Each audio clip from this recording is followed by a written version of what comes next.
Salut à tous, j'espère que vous allez bien. On se retrouve aujourd'hui dans une nouvelle vidéo un petit peu particulière parce qu'aujourd'hui on va tester quelque chose. Alors, de l'eau de rose. On va essayer de fabriquer notre propre eau de rose. Alors, on va voir. Ça va être bancal, vous allez venir avec moi dans tous les cas. Je vais tout vous montrer, je vais rien vous cacher. L'eau de rose a énormément de vertus, que ce soit pour la peau, pour les cheveux, pour tout. J'utilise fréquemment de l'eau de rose dans ma routine Luxe. Elle est quand même assez onéreuse, hein. Ça coûte un petit peu bonbon d'avoir une bonne eau de rose bio. Je me suis dit, pourquoi pas essayer de fabriquer ma propre eau de rose. Peut-être que vous allez essayer de tenter la vôtre. Si évidemment j'arrive à bien la faire, sinon ça va être un peu compliqué. Donc voilà, je vous emmène dans cette aventure avec moi. Je n'ai pas de rose, je n'ai pas d'eau, mais on va faire de l'eau de rose. Je sais pas comment on va s'y prendre, on va bien voir. Je voulais prendre un petit instant pour vous remercier parce que vous donnez vraiment la force au niveau des commandes. Vous dévalisez à chaque fois le site. On a les commandes du jour ici avant de partir. On va les préparer et je vais aller les poster. Franchement, vous commandez de partout dans le monde, la Suisse, la Guadeloupe, la Martinique, enfin les îles, vous donnez la force. La Réunion, la Guyane, la Belgique et d'Afrique aussi récemment. J'ai envoyé une commande au Ghana, la France évidemment, vous commandez. Ça va même jusqu'au Royaume-Uni. Franchement, vous donnez trop la force. Merci.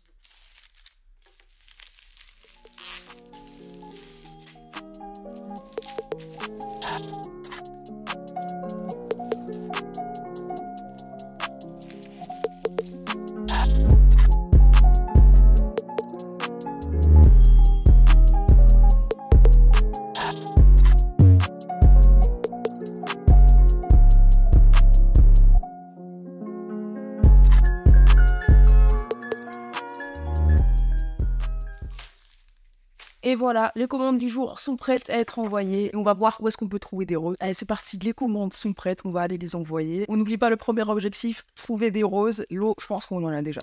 C'est parti, à tout à l'heure.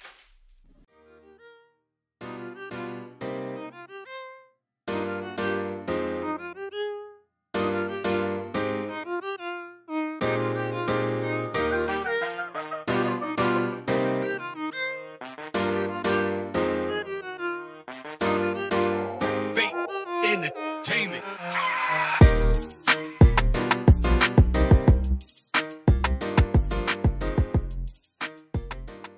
De retour, j'ai posté les colis et puis j'ai acheté le bouquet de roses. Les 9 €, les 5 roses un petit peu fatiguées. 9 €, les 5 roses, il y en a combien? 6 roses un peu fatiguées, j'ai envie de dire.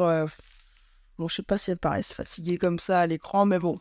On n'allait pas aller chez le fleuriste non plus. Après, je sais pas si c'est mieux de prendre des roses chez le fleuriste. En tous les cas, on est en février. Je me suis dit que ça servait à rien d'aller prendre des roses chez le fleuriste. Que février n'est pas du tout le mois des roses. Il y a beaucoup de personnes qui pensent que les roses, c'est pour la Saint-Valentin. Ne jamais offrir de roses pour la Saint-Valentin, c'est pas du tout le mois. Les conseils de soins: nettoyer le vase plus bien rincé, dissoudre la nourriture, fleurs coupées, récupérer les tiges en...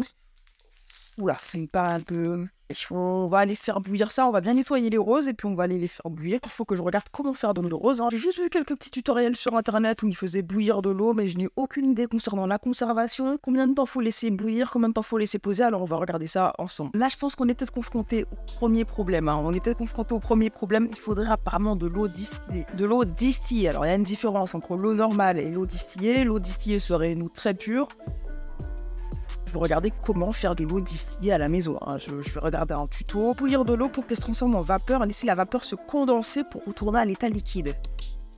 Obtenir ainsi de l'eau pure, sans contaminants et sans minéraux. Hors de l'eau distillée et sans danger. Ouais, donc c'est de l'eau... faire bouillir de l'eau. Attendez, on va regarder un tuto vidéo. Alors, on va regarder un tuto vidéo. Après ce que je vois, l'eau distillée a un rôle sur la conservation de l'eau de rose. Alors on va essayer de l'eau normale du robinet, parce que l'eau distillée, il faut utiliser des glaçons, un couvercle, un bol avec beaucoup trop. Alors je vais regarder justement combien de temps se conserve de l'eau de rose avec de l'eau du robinet normale, de l'eau qui a été bouillie. Alors en général, l'eau de rose préparée avec de l'eau du robinet bouillie peut se conserver pendant environ 1 à 2 semaines lorsqu'elle est correctement stockée dans un récipient propre et hermétique et conservée au réfrigérateur. Cependant, il est important de surveiller visuellement l'eau de rose pour détecter tout signe de détérioration, comme un changement de couleur, une odeur étrange ou la présence de moisissures. On s'embarque dans quelque chose d'assez compliqué là, on s'embarque dans quelque chose d'assez complexe. En tout cas, bon, 1 à 2 semaines. Est-ce que je suis en train de me dire, est-ce que c'est rentable d'acheter un petit rose Carrefour à 8 €, conserver une eau de rose pendant 1 semaine? Et mon autre flacon d'eau de rose mesure à peu près 3 mois. Et il coûte à peu près 8 € dans ces eaux-là. Donc on a allé s'embarquer dans quelque chose d'assez compliqué là. On va aller s'embarquer, mais on va quand même continuer.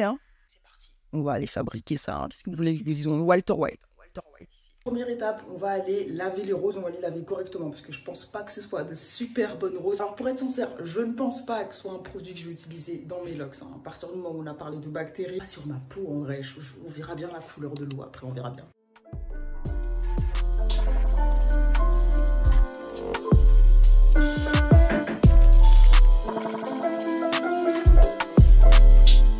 Beaucoup, passionnément, à la folie. Un peu.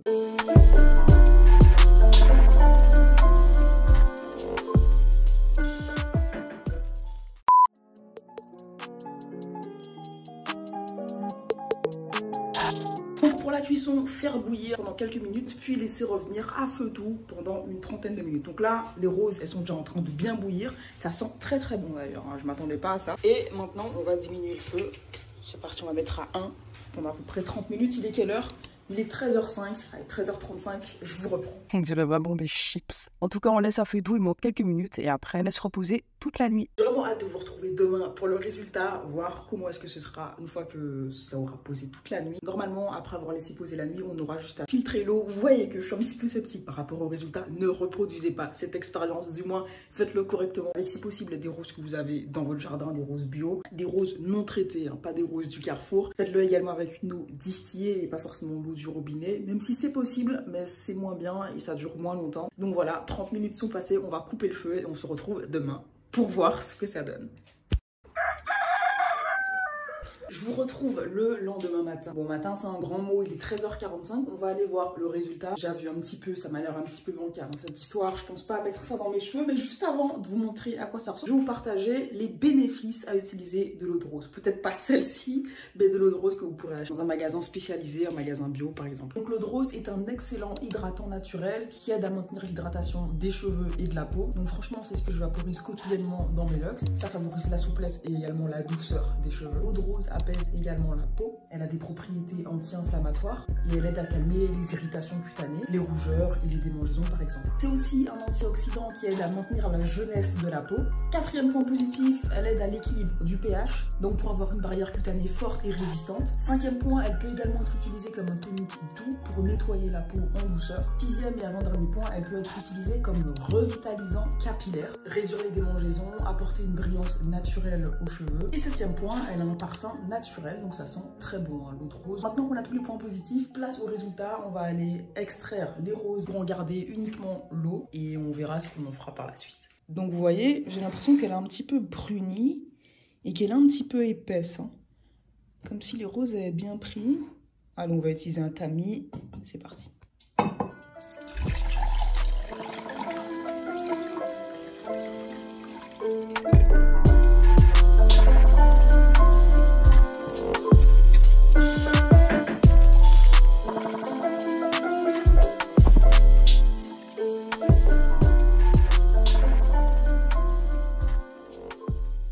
Donc voici ce que j'ai pu extraire de la casserole. Elle est quand même un peu épaisse, on dirait de l'huile. Je sais pas si c'est la bonne couleur. Elle sent assez bon. Même si elle me prend quand même au nez, hein. Elle sent bon, mais en fait elle a une odeur de miel. On dirait vraiment du miel. Oula, on va pas faire de bêtises. Alors je sais pas si je vais l'utiliser dans mes cheveux, hein. Dans mes locks, voire pas du tout. Mais c'est là quoi comme texture? Je sais pas, faut la conserver au frais du coup maintenant. J'ai pas envie de l'utiliser sur mon visage, ça va être un petit peu complexe. C'est la fin de cette expérience. Dites-moi ce que vous en avez pensé dans les commentaires. Encore une fois, je vous conseille vraiment de bien faire les choses, en utiliser de l'eau distillée, de rose possiblement bio. Et je pense que cette expérience permet vraiment de soulever une question intéressante. Est-ce qu'on peut mettre tout et n'importe quoi sur sa peau et sur ses cheveux? Parce que là, par exemple, je ne mettrais peut-être pas cette eau de rose sur ma peau ni sur mes cheveux, même si je l'ai fabriquée moi-même. Mais par contre, les produits chimiques qu'on retrouve dans les grandes surfaces, ben là, il n'y a aucun souci, alors qu'on ne sait pas vraiment ce qu'il y a à l'intérieur. Et encore, vaut même pas savoir. Donc, où sont les personnes qui utilisent des produits naturels pour leur peau et leurs cheveux? Manifestez-vous dans les commentaires, dites-moi ce que vous utilisez. Peut-être que ce sera l'occasion de faire une autre expérience pour une autre vidéo. En tout cas, si vous voulez de vrais conseils sur des bons produits à appliquer à vos locks, n'hésitez pas à télécharger le guide Locks 101, il est dans la description et je suis sûre que ça va vous aider. Merci beaucoup pour la force et puis on se retrouve très bientôt dans une prochaine vidéo.